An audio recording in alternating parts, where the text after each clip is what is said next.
My self Sarvesh Vardhan. और आज की क्लास में हमने एक इलेक्ट्रोस्टैटिक्स पे बेस्ड क्वेश्चन लिया है जो आपको मेन स्क्रीन पे दिख रहा होगा। आज की क्लास में हम इलेक्ट्रोस्टैटिक्स फोर्स को इलेक्ट्रिक फ्लक्स के साथ कोरिलेट करेंगे और साथ ही साथ इलेक्ट्रोस्टैटिक्स फ्लक्स को सॉलिड एंगल या प्लेन एंगल के साथ कब और कैसे कोरिलेट कर सकते हैं, आज हम इसी की चर्चा करने जा रहे हैं।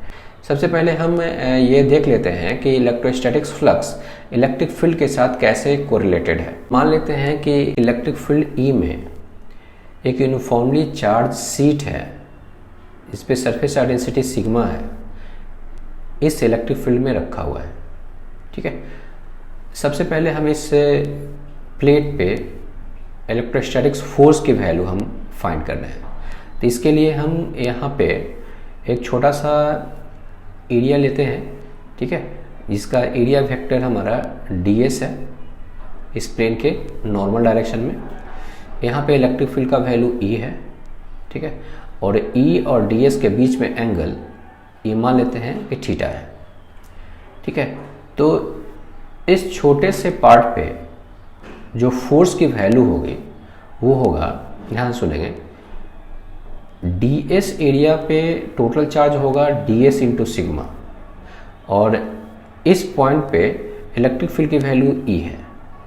तो इतने एरिया पे जो इलेक्ट्रोस्टैटिक्स फोर्स का जो वैल्यू होगा वो हमारा होगा, हम देख सकते हैं यहाँ पे dF is equal to sigma ds into E।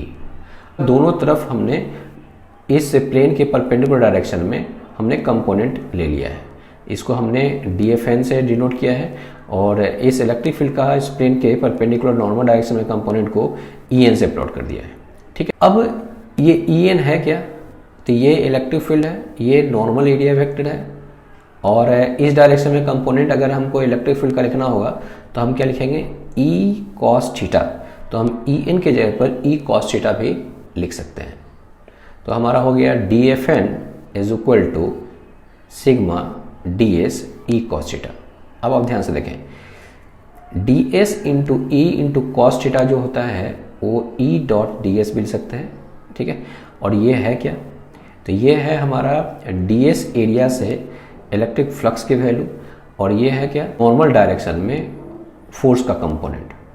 ठीक है, तो हमारा ये DFN is equal to sigma E dot ds आया। और इसी तरह से हम टोटल सरफेस पे अगर हम फोर्स फाइंड करें तो हमको दोनों तरफ इंटीग्रेट करना पड़ेगा थ्रू आउट सरफेस।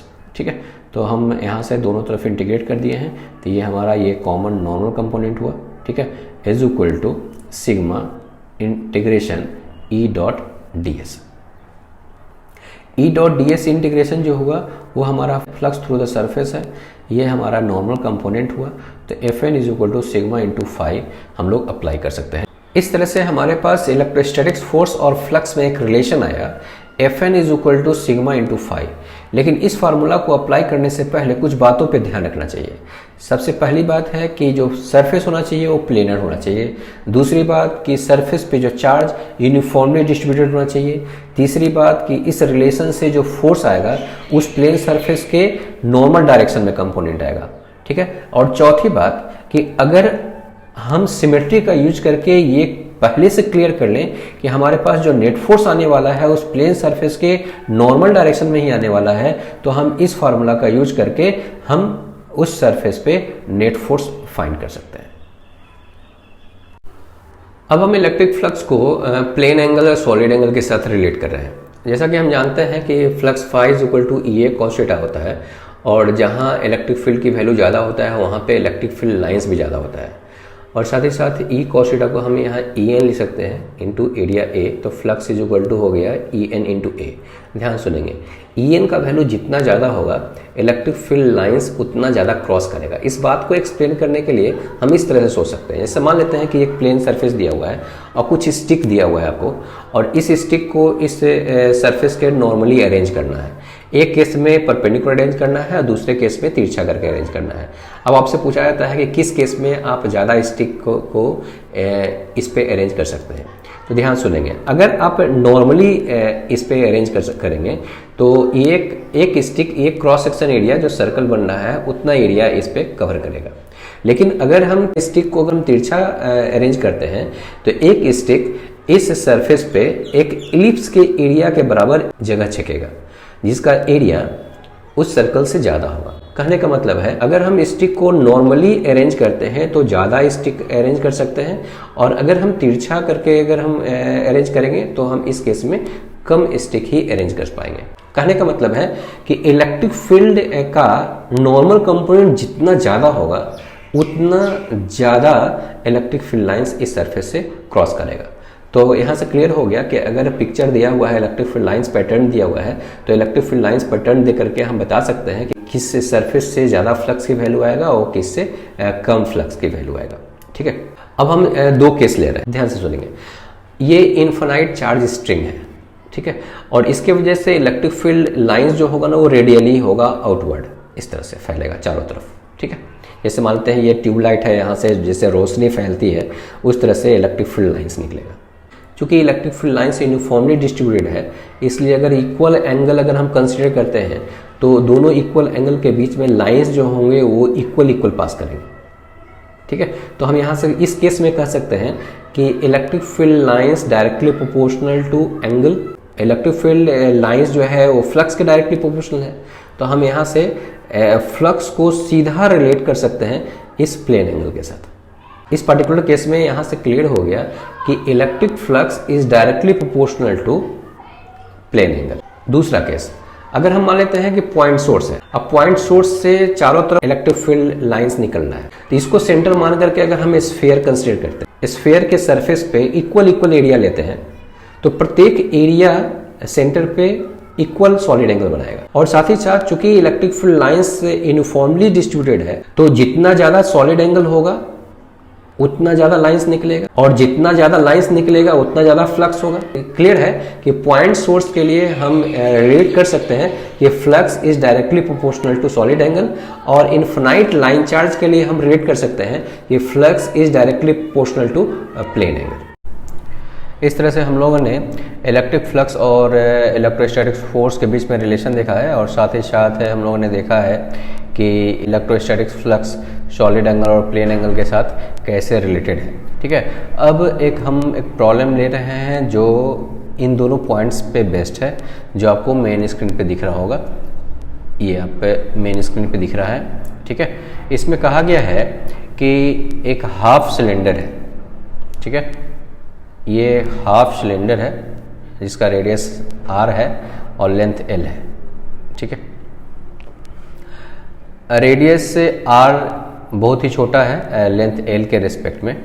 ठीक है, इस वजह से आप इस सिलेंडर को इनफिनाइट सिलेंडर की तरह आप ट्रीट कर सकते हैं। और साथ ही साथ एक ये प्लेन सरफेस है। ठीक है, डाइलेक्ट्रिक मटेरियल है। ठीक है, इस पे चार्ज स्मॉल q है, यूनिफॉर्मली डिस्ट्रीब्यूटेड है, और कर्व सरफेस पे टोटल चार्ज कैपिटल Q दिया हुआ है।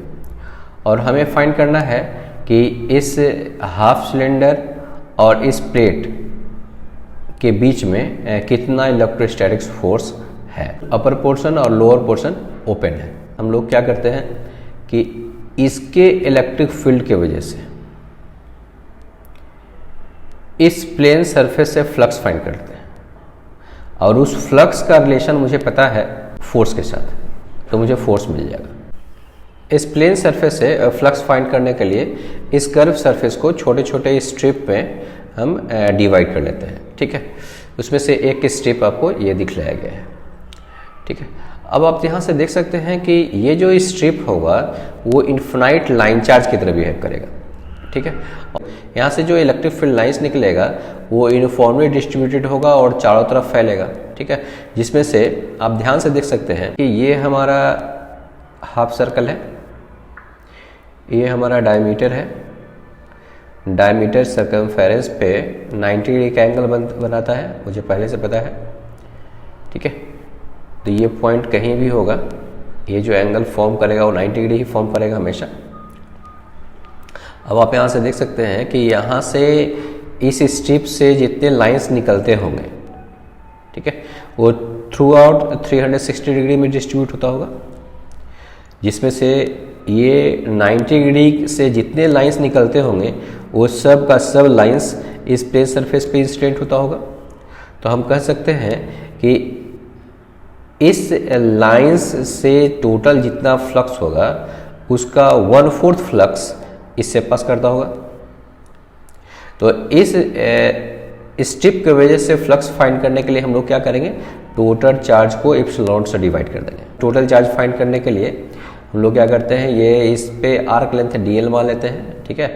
L इंटू dl ये हो गया स्ट्रिप का एरिया, और Q बटा पाई आर एल ये हो गया चार्ज पर यूनिट एरिया। इन दोनों को हम मल्टीप्लाई कर दिए तो ये मुझे मिल गया total charge on A strip, ठीक है। तो इस स्ट्रिप के वजह से टोटल फ्लक्स की वैल्यू फाइंड करना है, तो हम इस चार्ज को एप्सिलॉन नॉट से डिवाइड कर देंगे तो टोटल फ्लक्स मिल जाएगा। हमें पता है कि इसका 1/4 फ्लक्स इस प्लेन सरफेस से पास करता है, ठीक है। तो हम लोग रिलेशन जानते हैं, dFn is equal to sigma into D phi, दोनों तरफ इंटीग्रेट कर दिया तो Fn is equal to sigma बाहर निकल गया और इंटीग्रेशन डी फाई पे आ गया।